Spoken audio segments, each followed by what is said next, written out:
Hello, dear friends. I hope you're doing really well. Let's continue reading. We are in the book of Deuteronomy, chapter 6.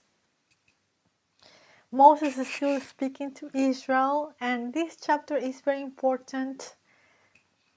The most important commandment is here, and also the response that Jesus gave when he was tempted by the devil. Two of the answers of the three temptations, two of them are here. So let's read Deuteronomy 6. Now, this is the commandment, the statutes, and the judgments which the Lord your God has commanded me to teach you, that you might do them in the land where you are going over to possess it, so that you and your son and your grandson might fear the Lord your God, to keep all his statutes and his commandments, which I command you all the days of your life, and that your days may be prolonged. O Israel, you should listen and be careful to do it, that it may be well with you, and that you may multiply greatly, just as the Lord your God of your fathers has promised you, in a land flowing with milk and honey. Hear, O Israel, the Lord is our God, the Lord is one. You shall love the Lord your God with all your heart and with all your soul and with all your might. These words which I am commanding you today shall be on your heart. You shall teach them diligently to your sons, and shall talk of them when you sit in your house, and when you walk by the way, and when you lie down, and when you rise up. You shall bind them as a sign on your hand, and they shall be as frontals on your forehead. You shall write them on your doorposts of your house and on your gates. Then it shall come about, when the Lord your God brings you into the land which he swore to your fathers, Abraham, Isaac, and Jacob, to give you great and splendid cities which you did not build, and houses full of all good things which you did not fill, and home cisterns which you did not dig, vineyards and olive trees which you did not plant, and you eat and are satisfied. Then watch yourself that you do not forget the Lord who brought you from the land of Egypt, out of the house of slavery. You shall fear only the Lord your God, and you shall worship him and swear by his name.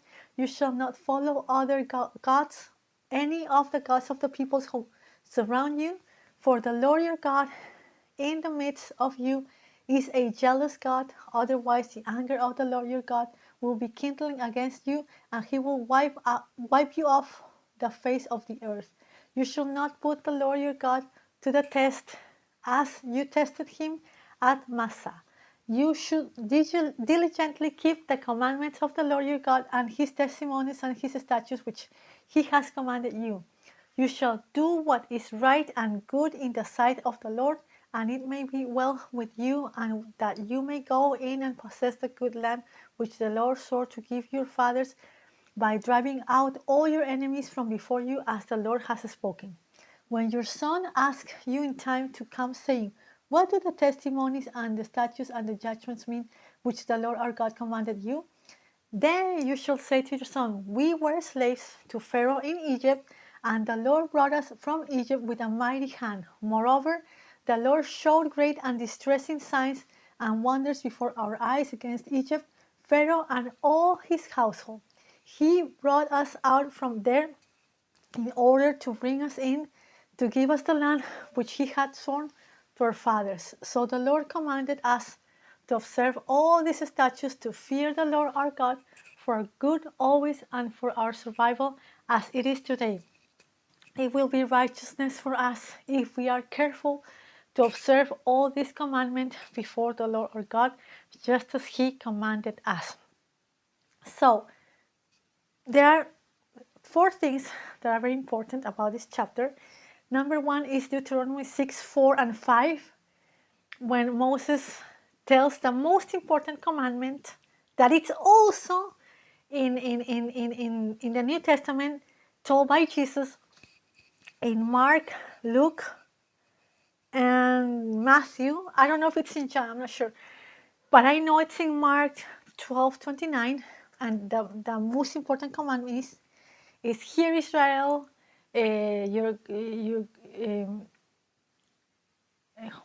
I know it in Spanish good. It's a, Oye Israel.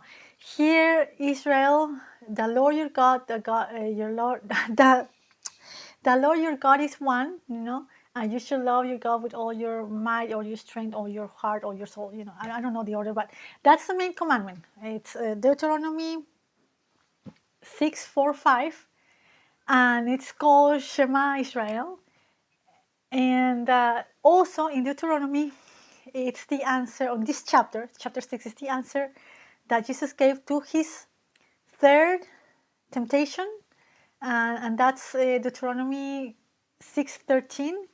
That was a temptation when what Satan told him that offered him the kingdoms of this world. If Jesus would bow to him, which is totally, a disgusting thing to even imagine. And obviously, Jesus didn't do it because Jesus is God. He would never do something like this, like that. Never, ever. Jesus is God, and there's only one God, and nobody else is God, right? So the answer of the third temptation is in Deuteronomy 6:13. That is that you should fear your God. You should only fear God and serve Him. Just fear God. And then the answer of the second temptation is in verse 16 or 17. We're gonna look them up very quickly.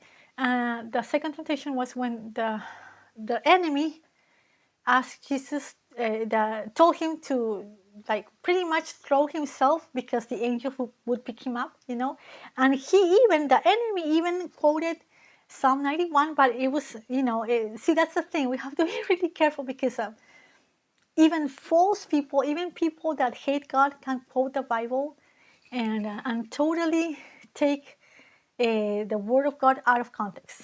And that's what he did. He quoted Psalm 91, but Jesus answered with this answer that is in this chapter of Deuteronomy. I believe it's Deuteronomy 16 or 17. He said that you should not tempt the Lord. And let's look at those really quickly. Okay, so it's verse 6, 4, and 5, which is the great commandment. It says here, "Hear, O Israel, the Lord is our God, the Lord is one. You shall love the Lord your God with all your heart and with all your soul and with all your might." That's the biggest commandment. That's the main commandment, the most important one. And here is the answer to the third temptation of Jesus. It's here in verse 13. It says, "You shall fear only the Lord your God, and you shall worship Him and swear by His name." Okay, and the answer to the second temptation is here in number 16. "You shall not put the Lord your God to the test, as you tested Him at Massah." That's the answer of the second temptation. And there's something else that I didn't mention in the other video, but it's important. How God is telling Israel that they should talk to their children about God all the time. When they're walking, when they're sitting down, when they're laying down, they should always talk to God every day to their children, and that's so important. And it's also here in this chapter. So I'm going to stop here. Hopefully we can continue tomorrow. Bye bye.